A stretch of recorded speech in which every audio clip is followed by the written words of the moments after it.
good morning, good afternoon, everybody. Depending on where you're based, there's people joining from pretty much everywhere in the world today. We're very honored. And thanks a lot for making time for today's discussion. We're honored to host the first Urban Settlements Working Group webinar on the settlements approach in practice about environmental concerns in urban humanitarian action today. My name is Louise Thaler. I'm the co-chair of the Urban Settlements Working Group of the Global Shelter Cluster, and I'm based in Geneva and exceptionally calling from Mazar, Afghanistan. I hope my internet connection will be good enough. And if not, I can trust Hilmi Mohammed, Julie King from Interaction, as well as Seki Hirano from Catholic Relief Services to step in. Please, guys, do you want to quickly introduce yourselves? Hilmi, Seki, and Julie. Hey everyone, I'm Julie. I work with Hilmi at Interaction. Hi, I'm one of the co-chairs, Hilmi here from Interaction. Welcome. Hello everybody, I'm Seki from CRS. Really nice to meet you all here and looking forward to today. Thanks. Thanks a lot. So for those of you who are joining the discussion for the first time, let me tell you a bit more about the Urban Settlements Working Group and what we're working towards, just to set the scene. So the USWG of the Global Shelter Cluster is a group of humanitarian agencies that have experience and interest in urban and area-based humanitarian action. What we do is convening discussions amongst aid practitioners to document and advance innovative practices that support aid agencies in rolling out more effective interventions in urban areas, but also in places and settlements in general. This working group has been established in 2017, and it started with a core group of organizations involved in shelter programming mainly. It has gradually extended to other sectors, but also to non-traditional humanitarian actors, such as local governments, as well as academia. The working group is not a shelter-only working group. We consult with other clusters as well, because one of the key objectives is to promote inter-cluster and multi-sectoral approaches in urban areas. We also consult with actors beyond the humanitarian sphere, mainly academia, as I said, but also development actors. And to do this, we're active on a number of fronts. So we do research, and we basically harvest for innovative case studies that can be helpful for other organizations to learn from. We also develop actionable guidance and tools about urban humanitarian action and the settlements approach. And we do also network building to make sure that people active in this sphere can be connected to peers. So in terms of the settlements approach, what we call the settlements approach is a social spatial framework that humanitarian agencies can start from to take the broader environment of people's settlements into consideration when designing and running multi-sector programs in urban areas. So that really helps us going beyond technical and sector-specific approaches. This is really to encourage aid agencies to put not only people, but places and local stakeholders at the center of their interventions, and to build interventions that around collaboration with local stakeholders and across sectors. And last year, we've worked with about 30 experts to draft a document that's called the Settlements Approach Guidance Notes, which unpacks the core principles of the approach. And if you're new to this and interested, I really encourage you to take a look. We'll share the link in the chat in a minute. So this document is a great reference point for any agency to start adopting a slightly different angle to aid delivery in urban areas. It's also been published in French and Spanish. But now what we're interested in is to know more about how it works in practice. So now that we've defined what the settlements approach is and detailed its key principles in the guidance, we want to investigate and promote how it works in practice, on the ground, in programs, how it plays out in humanitarian programming. That's why we've set up this settlements approach in practice webinar series last year, where we are giving the floor to a variety of experts and practitioners from different places in the world, from different professional backgrounds, to show how the different components of this settlements approach play out in practice. We've wanted to dedicate today's discussion to environmental concerns because it's becoming absolutely clear that in countries concerned with humanitarian crises, unplanned cities, unplanned towns, as well as informal settlements are and will increasingly be magnets for climate-induced displacements, as well as hotspots for environmental hazards, such as massive landslides and floods. And as you may know, the IPCC recently pointed in the recent report that environmental degradation and climate change is increasingly becoming an urban issue, and that it is going to trigger more and more humanitarian needs into those cities that are the least equipped to cope with natural disasters. So humanitarian actors have a role to play. And to do this, the humanitarian community needs to adapt its action to the imperative of preserving, restoring, and protecting the natural environment and public spaces in each place of intervention, and that includes cities and towns. We do believe that the settlements approach can help aid agencies to take the environmental challenges into account in their programs, even though our projects might not be solely focused on environmental action. So what we will hear today are insights about how NGOs working on a local urban scale can help communities recover from a crisis while integrating environmental concerns and public spaces in their approaches in a way that does not only support affected communities themselves, but also strengthen the resilience of places where communities live. So basically, we're going to hear three great panelists today. And what I wanted to mention before introducing each of them is that numerous initiatives have already taken off in humanitarian action to better account and adapt to disaster risks, among which we know about the nexus, we know about localization, disaster risk preparedness, etc. Among that, assessment is absolutely key, environmental assessment. And William from the joint UNEP and OCHA unit will tell us about an environmental screening tool that is designed for urban areas. In parallel, implementing agencies, they're also taking steps to strengthen the capacity of affected communities and increasingly mainstreaming public spaces greening in their initiatives. Eva from AFSI Foundation will tell us about her experience in setting up such initiatives. And in addition, we also believe that humanitarian actors can learn a lot from other professional spheres, including environmental professionals, of course, but also the private sector. So to broaden our perspective, we will hear from Andrea from Eva Studio, which is an architectural and urban design firm that has developed fascinating urban greening and flood mitigation approaches in cities that are hosting thousands of displaced communities. So here is a snapshot of our panelists. And I would like to first welcome Eva Suarez from AFSI, who will tell us more about her Greening Communities program in Jordan. Hi, Eva.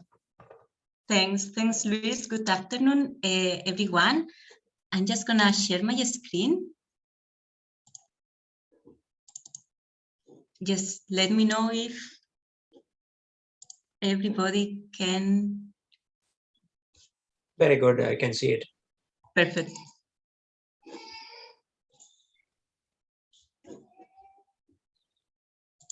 Great. So yes, no, like good afternoon, everyone. My name is Eva Suarez, and I'm program manager in AFSI Jordan.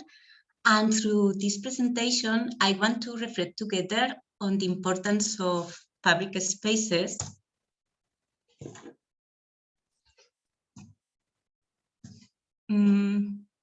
Sorry, it seems.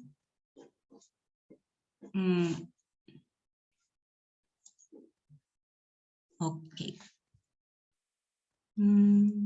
Sorry, I think now it's working.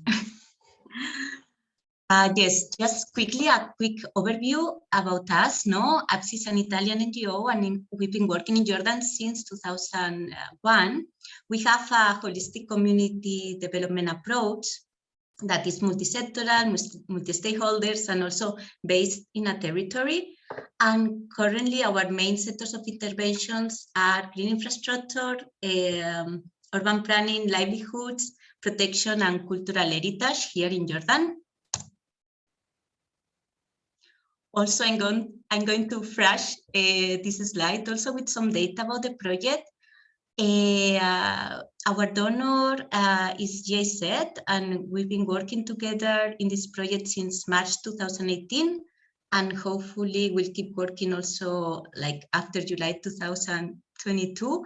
We started in the south, in Guaira, and then we expanded to other locations in the center and in the north of Jordan. So currently we are working in the 3 locations. The main outputs of the project is like the public spaces itself, the space management and maintenance committees, and the creation of short-term opportunities, since we do it through a cash for work approach.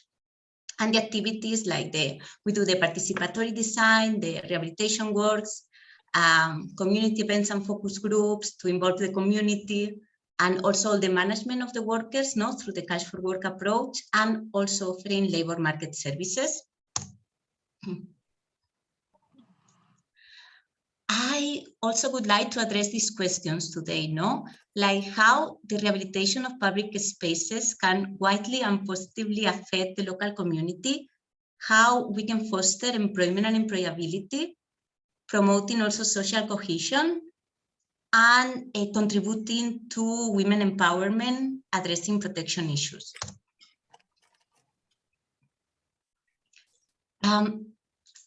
The rehabilitation of public spaces is not instrumental only because we are improving, or creating green infrastructure. We are also providing short-term opportunities and raising the skill of the workers. We are also addressing protection issues that can rise within the community or within the cash workers, safeguarding the cultural heritage, contributing to women empowerment, and also creating social cohesion.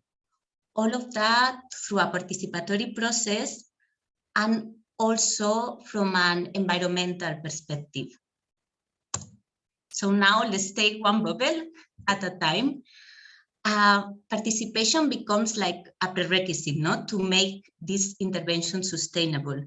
In this project, in this initiative, like the participation goes through the whole process, starting with the design, through a series of co-design workshops, and then also through the implementation and the maintenance of the workers, of the parks. Through the creation also of the space management committees and also the follow-up of these committees. We can also do that because we stay in a location. We don't leave when we finish the project. We keep our presence there, and that helps us also with the transition to the municipality or local authorities. It's worthy also to say that this project falls under the Ministry of Environment in Jordan, since, GIZ, our donor, works under also their umbrella. And as cities become denser, as also the certification advance, green infrastructure is more and more important, also to enhance the well-being of all of us. Also, in planting is one of the key components of this project also, and we do it also trying to use native species, low water consumption species, and also low maintenance. Well, the most visible input or output in this project, obviously, is the infrastructure itself. We don't start from scratch. We always work in existing infrastructures. We try to keep what is possible to keep, and then we try to improve it. in this case, it's just like a photo of a small area in one of the parks in Sarka that is quite urban, a very dense urban area. And we work with the topography. We created these terraces. No, we planted. Now it's much greener than it looks here because that was after construction. And we do it also with labor-intense techniques, no, to try to involve lots of workers. This park is in the south of Jordan, is near Wadi Ram, that we can see a bit in the background. As you see, it's the desert. Same thing, we work with what we have there, and then we try to improve it. We add like shading elements, like playground areas for the kids.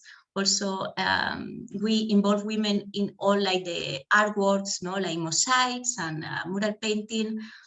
And also planting, same thing. It doesn't look very green, but now it's also much better considering that it's the desert. And yes, how with using cash for work also to try to improve and raise the skills of the workers. No, we have from 40 up to 80 working days contracts, and we put a special emphasis in the on-job training component. For example, in this photo, we see one of our trainers, Musa, that he's an stone expert. He used to work in archaeological sites, but since we were in that period of COVID pandemic, so he was available to join us. And like that, he worked with the workers, no, to build these like beautiful stone terraces and grandstands that hopefully will remain also for maybe not thousands of years, but some years. And also, same thing, no? Cash for work also can be used to create social cohesion. I mean, the project obviously has some targets that is like 50% Syrians, 50% Jordanians. We work with both. And at least 20% women. We managed to reach 46% women, and also involve people with disabilities in the project. And from my point of view, one of the greatest success of this project is like women empowerment, and how like this initiative, I mean, managed like to make us, no, to make women more visible in the public sphere, and also to have more equal access to public spaces. Women, we are involved in the whole process, design, implementation, and maintenance of the parks. With that, we managed to create also spaces that are like realistic and adapted to the needs and expectations of us, of women. And I mean, just to explain the impact of this project, no, like in the south, where the societies are quite conservative. When we started to work there, we were not visible in the streets, and it was even difficult to get women involved in the works because some families were reluctant to that. So we created like a safe environment for women to join, and now, I mean, it's like completely like well accepted, no, for the families, for the communities, and for the women.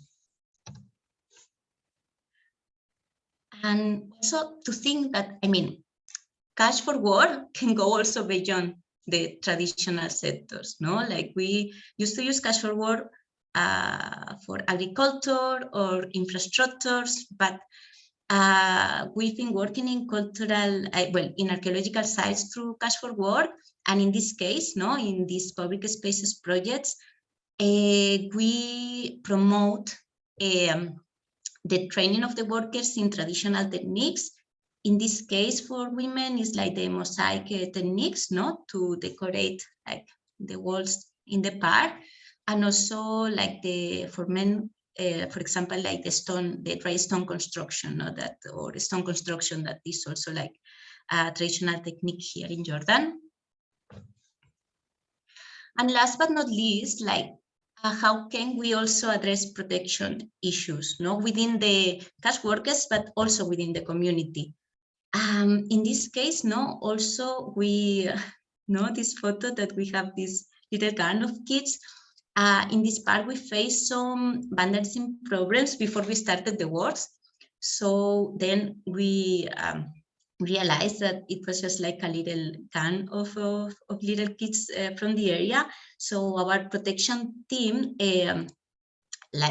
work with them and prepare some psychosocial and recreational activities to make them also understand that the public space is an asset for them and also for the community. Now I'm gonna let you enjoy this, just a short video of one of the parts.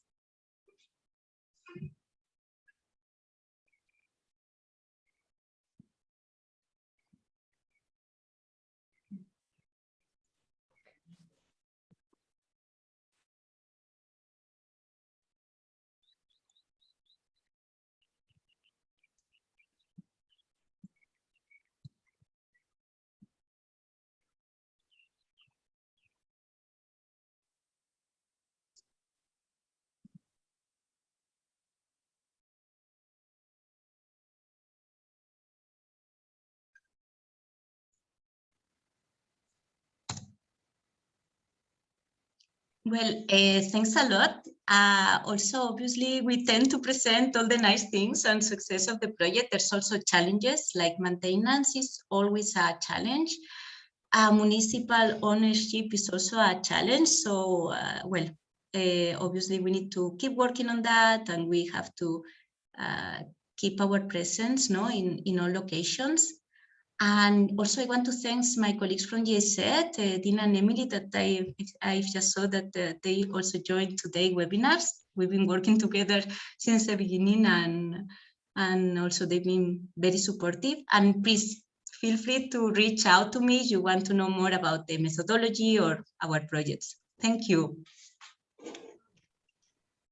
Thanks a lot, Eva. Thank you so much. I don't know if the video was coming with any sound or music. We couldn't hear really well, but feel free to drop the link to the video in the chat.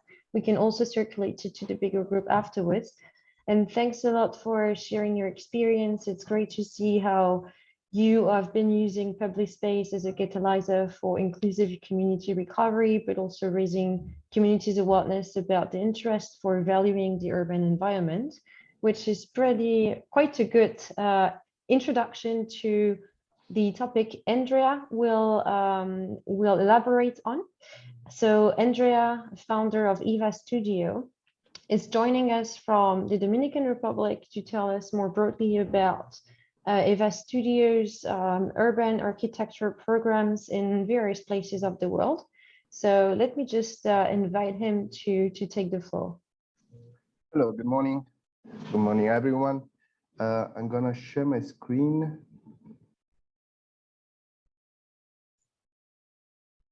Can you see it okay? Yes, we can. Perfect. My name is Andrea Panizza, as you introduced me. I'm the co-founder of Eva Studio. Eva is a research and design practice based in London, with today an office in Paris, and with projects from Haiti and Lebanon. For us, people and places are really at the very center, at the very heart of our practice philosophy. We provide 5 main pillar services. We do initial research, we do local engagement, community engagement, we do design work, construction supervision, and then post-occupancy evaluation to understand the impact of a project in a community. This is a picture of one of our many community engagement sessions in Haiti. I will talk very quickly about some projects that we have done in Haiti. Our work in Haiti mainly focusing on public spaces and community infrastructure, different informal neighborhoods in the capital of Port-au-Prince. I'm going to talk more in details about one project in particular that it was built in 2016. It's called the Place Tapis Rouge and was financed by the American Red Cross and implemented by global communities. This is the site of the project in the aftermath of the 2010 earthquake. As you can see, we're talking about displaced population. It was the entire space was was occupied by a tent camp of IDPs, as the earthquake heavily damaged the neighborhood. And also, as you can see in the photograph, the site itself was actually particularly prone to the risk of flooding. So one of the first things that we actually trying to address and understand was how to mitigate this environmental risk. So it was a combination between working with a New York-based engineer and a community engagement process, which helped us to really identify the site, very site-specific drainage issue. And we came up with a solution, which was a central dry well, which aims to collect runoff water from the site and then connect into the existing drainage system in the neighborhood. So we often do a public space project in an integrated, through an integrated approach. So we have done several disaster risk reduction projects, which were actually combined with the program of a public space. For instance, in this case, for example, we have integrated, kind of transformed this very necessary and urgent piece of physical infrastructure with the program of a public space. So the central dry well is now an amphitheater for 200 people, which is the larger gathering space in the community. And the architectural program also included new seating areas, street lights, solar lights, the urban greening. So we have installed 15 new trees and green terraces that follow the natural topography of the site. We have installed a 300 meters long mural, which was done in collaboration between the youth from the community and the renowned artists from Haiti, with the overarching goal of building a sense of ownership, which obviously helps with the sustainability of the project after we actually gone from the site. Our work in Lebanon focuses on the reactivation of a dismissed public space in a very precarious neighborhood located in Tripoli, which is the second largest city in Lebanon, with the overall goal of building social inclusion, fostering social inclusion between the Lebanese host population and Syrian refugees, which in this particular neighborhood count up to 70% of the population. Just a little bit of context about the refugee crisis in the Middle East. So the Middle East hosts over 45% of all global refugees, in a region where migrants count up to 30% of the overall population.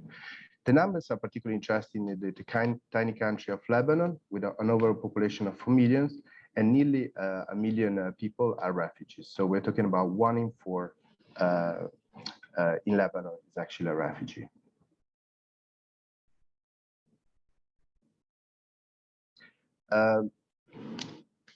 Displacement migration in the Middle East is by far an urban phenomenon, as between 18 and 90% of migrants decide to live in cities to access the local economy or to provide a sense of protection among themselves.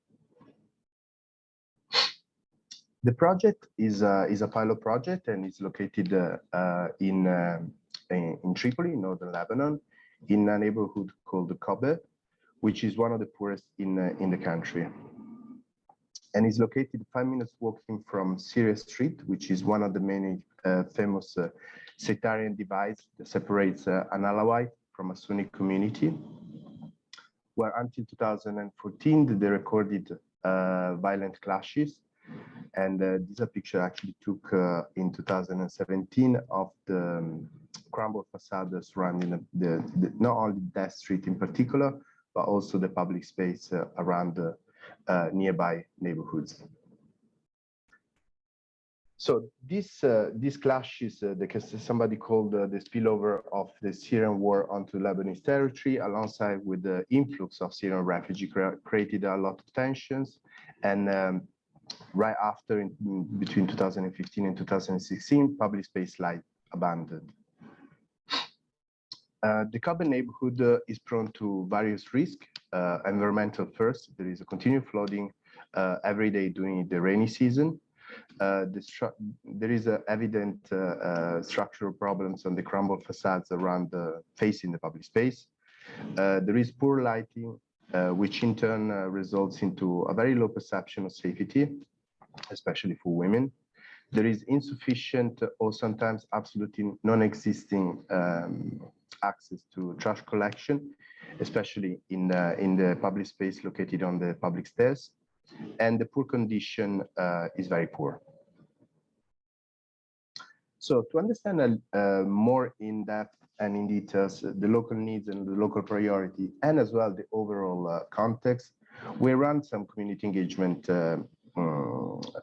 activities, although it's very difficult in a very sectarian neighborhood like Kobe to talk about one community.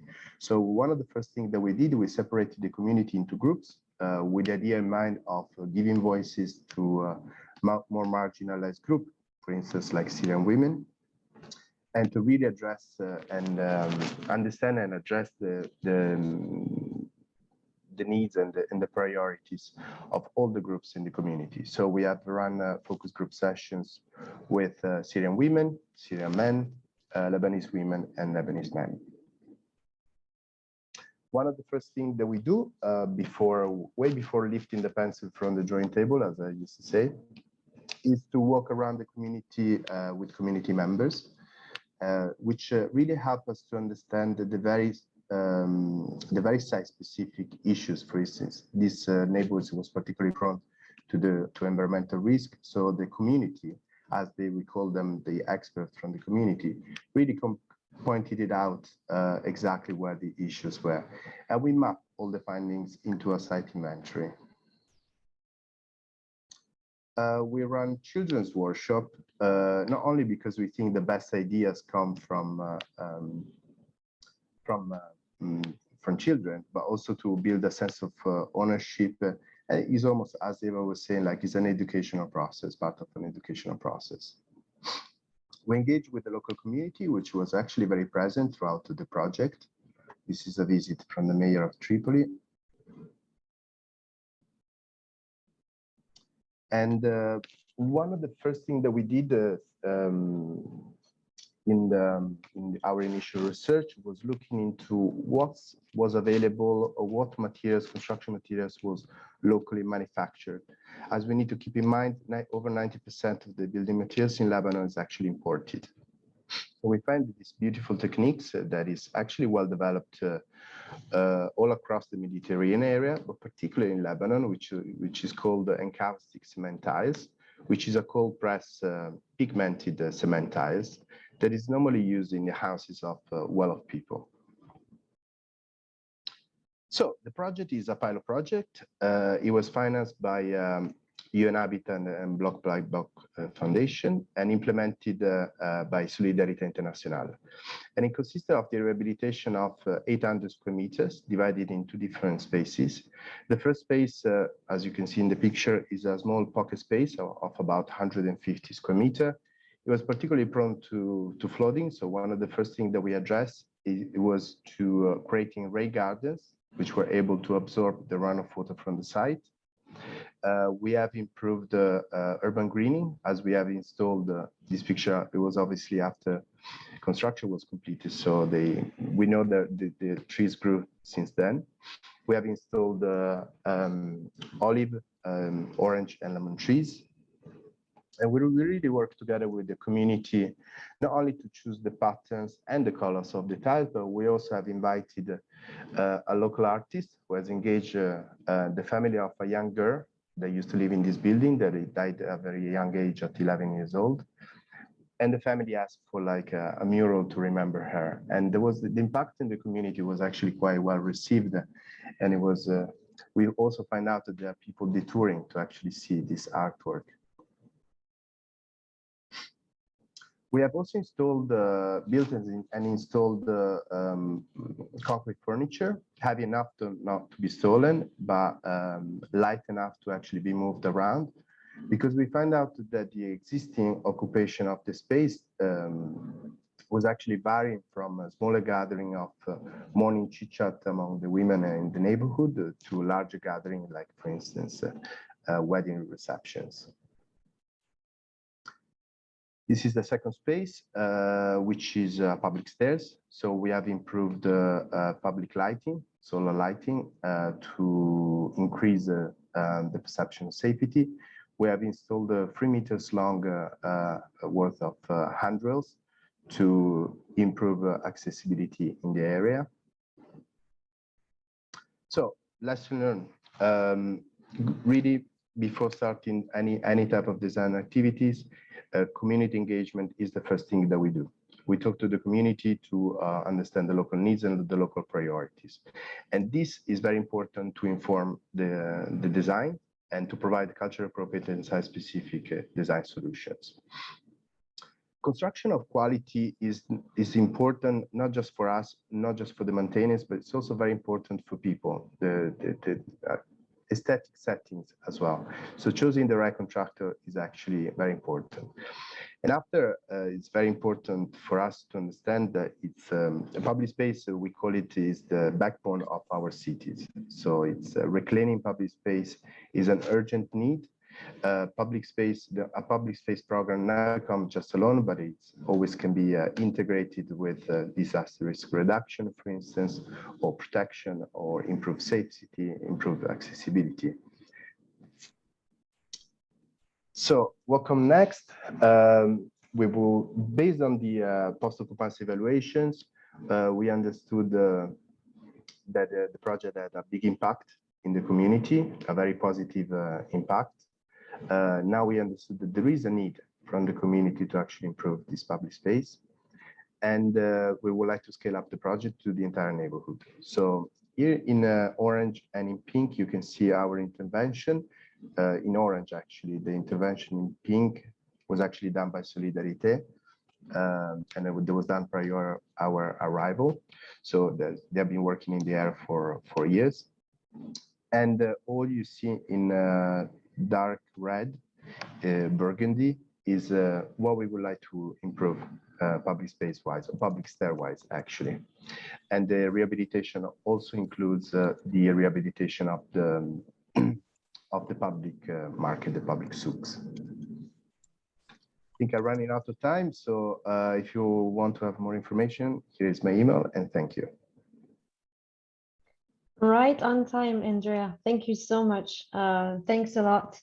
It's really fascinating to have like this confirmation that community engagement is key to any project, but also how much you can achieve through community engagement in terms of engineering innovative solutions for urban greening infrastructure in very dense neighborhoods. And it's also key to see that there are possibilities for humanitarian NGOs such as Solidarité to partner with private sector social actors such as Eva to yield positive results both on the side of urban public spaces, but also for the direct benefit of people.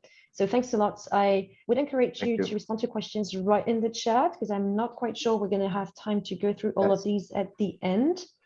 And we're going to step backwards a little bit in terms of the standard project cycle, because every project would start with a needs assessment.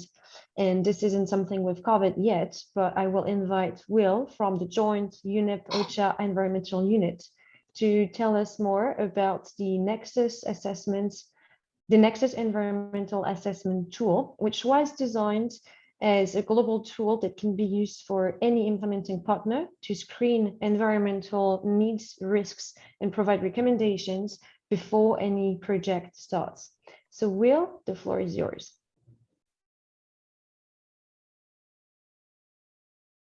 Sorry, I was muted. Thank you, Louise. Thank you, everyone on the call for your interest. Yep, my name is Will Reinerson. I'm a project analyst with the UNEP OCHA Joint Environment Unit, which I'll talk about momentarily, that looks at the environmental dimensions of emergencies and humanitarian action. So I'll be talking a little bit today about the NEAT Plus tool, which helps humanitarians, but also other actors in the humanitarian and even development spaces to address some environmental issues in their programming. So as we've highlighted here on this call today, humanitarian crises are increasingly driven by environmental emergencies. We know that this is true globally, with plenty of examples just from this year and last year. And this happens by disasters, but it also is caused by environmental degradation itself. When humanitarians don't fully account for the environment's role in their operations, they can unfortunately do more harm than good. So this is where the UNEP OCHA Joint Environment Unit comes in. They look at the environmental dimensions of emergencies, and there are two main work streams for the JEU. The first is environmental emergencies, dealing with coordination, mobilization, and trainings. Then there's the second work stream that I'm involved with, which is the sustainability of humanitarian action. Some of this work involves policy review and coordination, guided learnings, and a few humanitarian tools that can be found at our two websites here. The tool I will be talking about today is called the Nexus Environmental Assessment Tool, the NEAT Plus. So the NEAT Plus is a simple environmental level, project level screening tool for humanitarian contexts. And how it works is it's a questionnaire. So it combines environmental data with site-specific activity-based questions.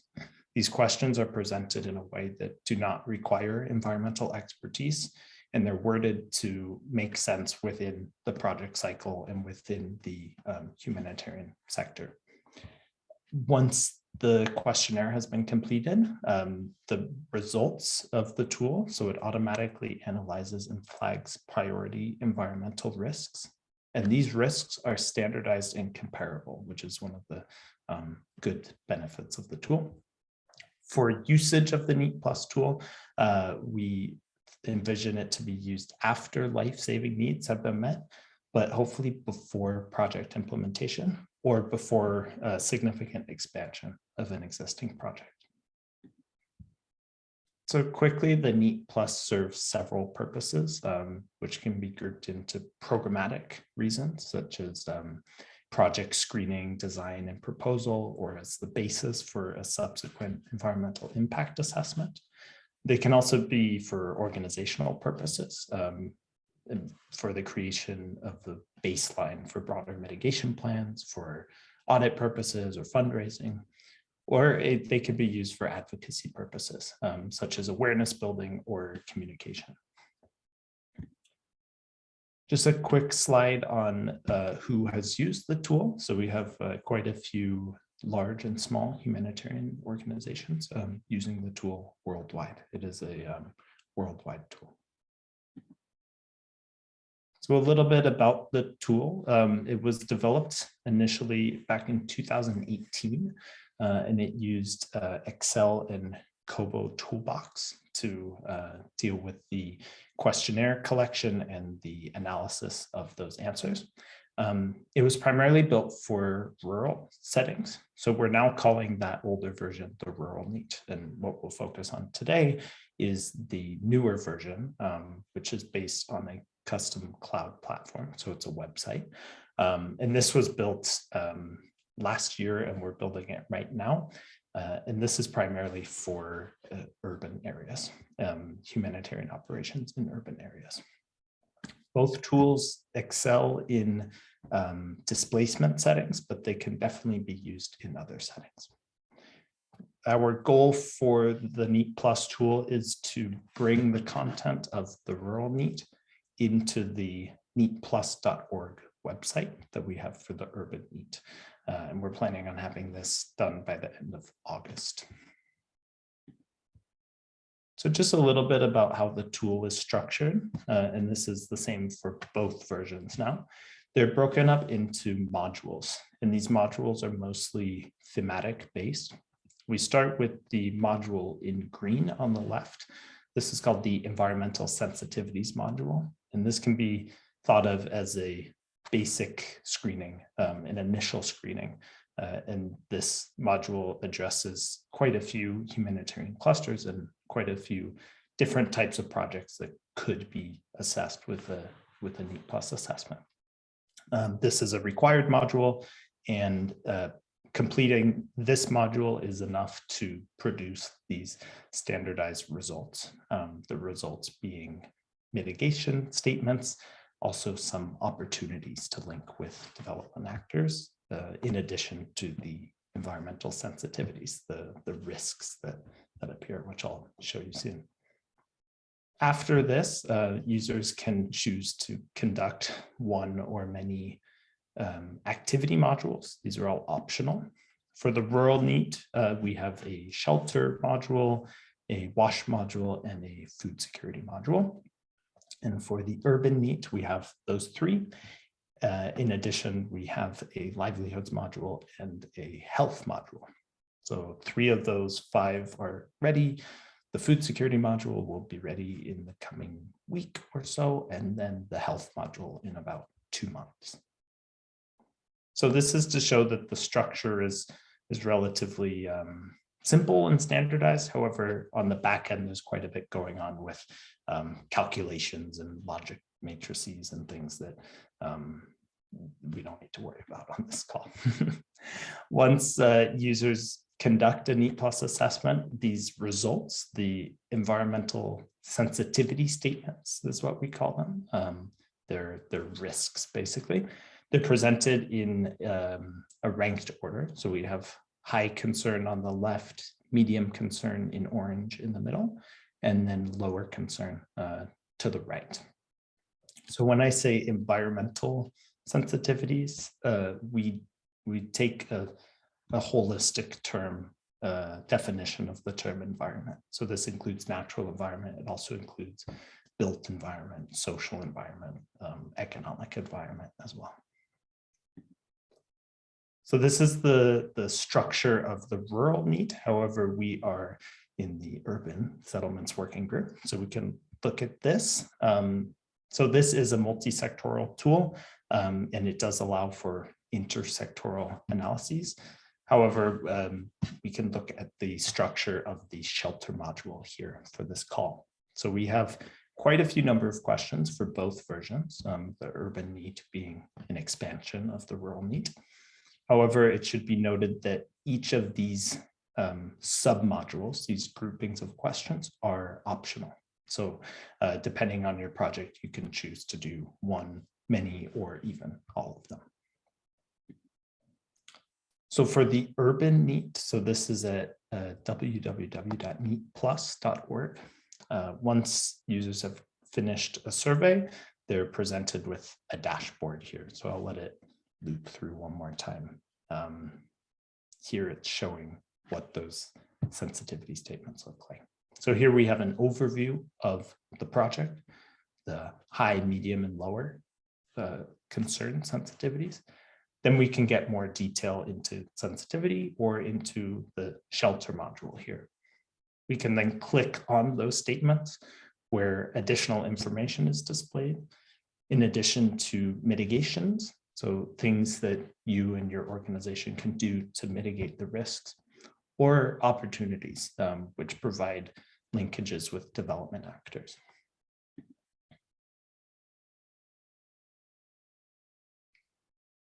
So once you've completed the sensitivity module, you can do a shelter survey. This is what that survey looks like. So there are a series of single choice or multiple choice or multi-select options.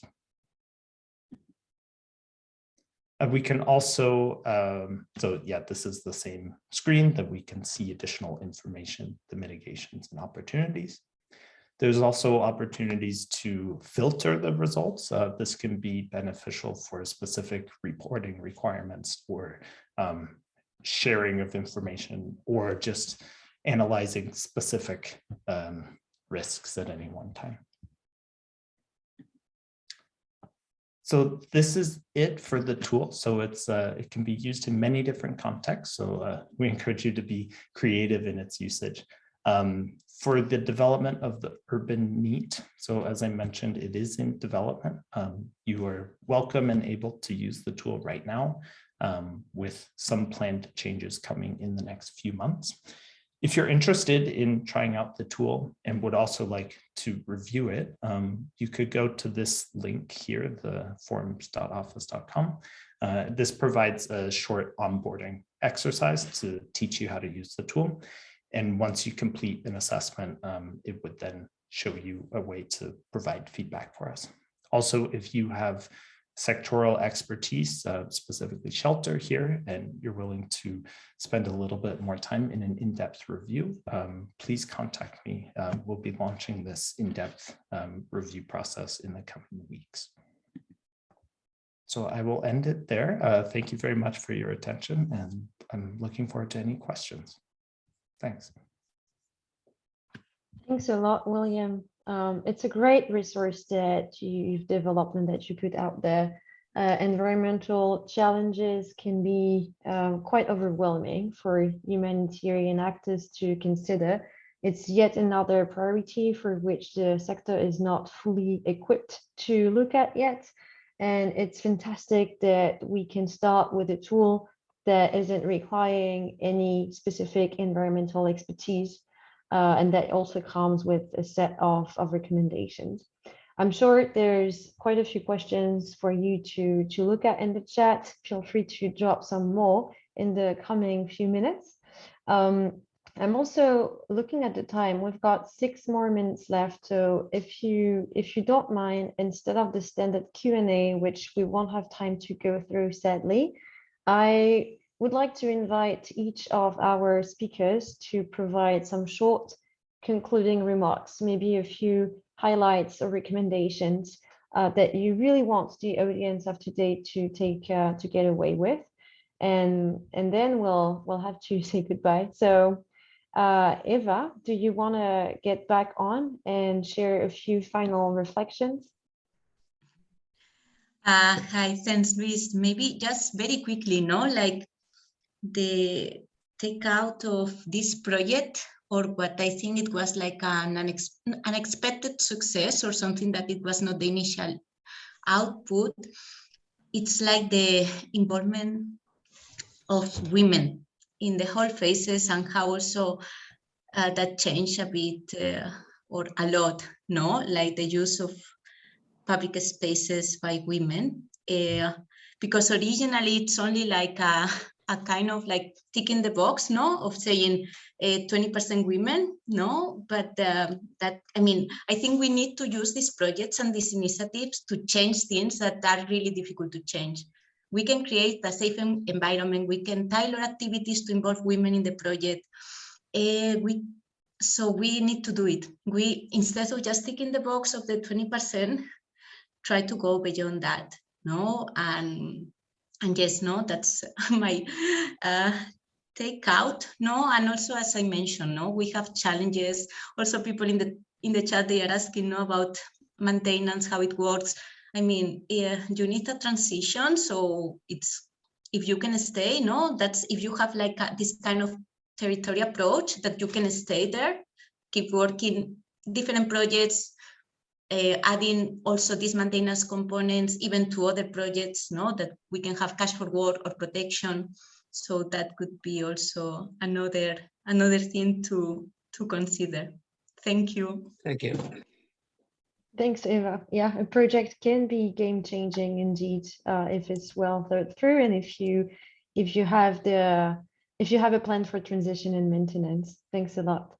Andrea, do you want to say a few words to conclude? A couple of words. I think through our project in Lebanon, one thing that it was very clear for us is like the importance of testing things out. So when you have like when you're trying to establish like an integrated approach or an integrated neighborhood approach program, I think it's very important to not go for the long run, improve public space everywhere, but test things out with a small budget, even like a very quick impact projects, to see how people react, if you actually address the local needs, and eventually to scale up the project. For instance, like throughout the findings of throughout our process, also the finding that we gathered after construction was finished, we really wrote the concept note for the scaling up the project, having an integrated approach in mind. So it's about improving, addressing the environmental risk,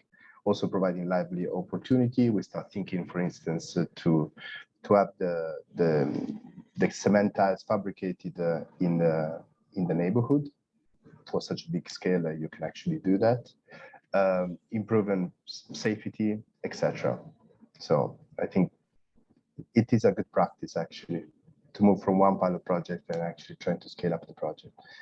So if anyone is interested in the scale up, to know more about the scale up of the project, please let me know. I think everyone is interested to know how to scale up a project well. It's always a key concern, but I take your words. Start small and grow bigger after you've ensured that each step is under control. Thank you so much, Andrea. Thank you. And to finish with, Will, your turn to conclude. Yeah, I'll keep it brief. Yes, so what we found is that almost every humanitarian activity, actor, organization, etc., really does care about the environment and really does want to do no harm. However, we found that existing environmental screening tools are sometimes an inhibitor instead of an assister of doing this. So we hope that the NEAT Plus can bridge that divide of turning aspiration into actual action. And we also do hope to facilitate this through coordination and cooperation within the sector. Many organizations have shared best practices from their NEAT Plus screenings and do want to share this with other organizations. With the urban needs, the neatplus.org, we also are excited to be able to have this data managed responsibly, but also centrally to be able to see trends in the sector and improvements overall. So very much looking forward to that, and feel free to get involved if you're interested. Yeah, let me second this call for participation, William, because I'm sure the more humanitarian organizations and experts will get involved in reviewing some key modules of the tool, the better it will work for all eventually. So don't hesitate to volunteer 10 minutes or maybe an hour to get a bit more into the details of each module. To make sure that whenever organizations need it, it's working properly. So thanks a lot to you all. It's about time. And before we close this meeting, I and Seki and Julie and Hilmi would like to thank you again for making the time. And we have a final announcement to make. We'll be organizing a session about localization and humanitarian local government collaboration during the Humanitarian Networks and Partnership Week, which is the biggest humanitarian event. It's taking place throughout the whole of May, and our session is scheduled for May the 6th. We will be sending out the registration link soon, but if you're interested, make sure to save the date. Thanks a lot. Thank you. Take care, guys. Thank you for joining. Bye-bye. Bye. Thank you, everyone. Have a great day or evening, everybody. You Thanks. too.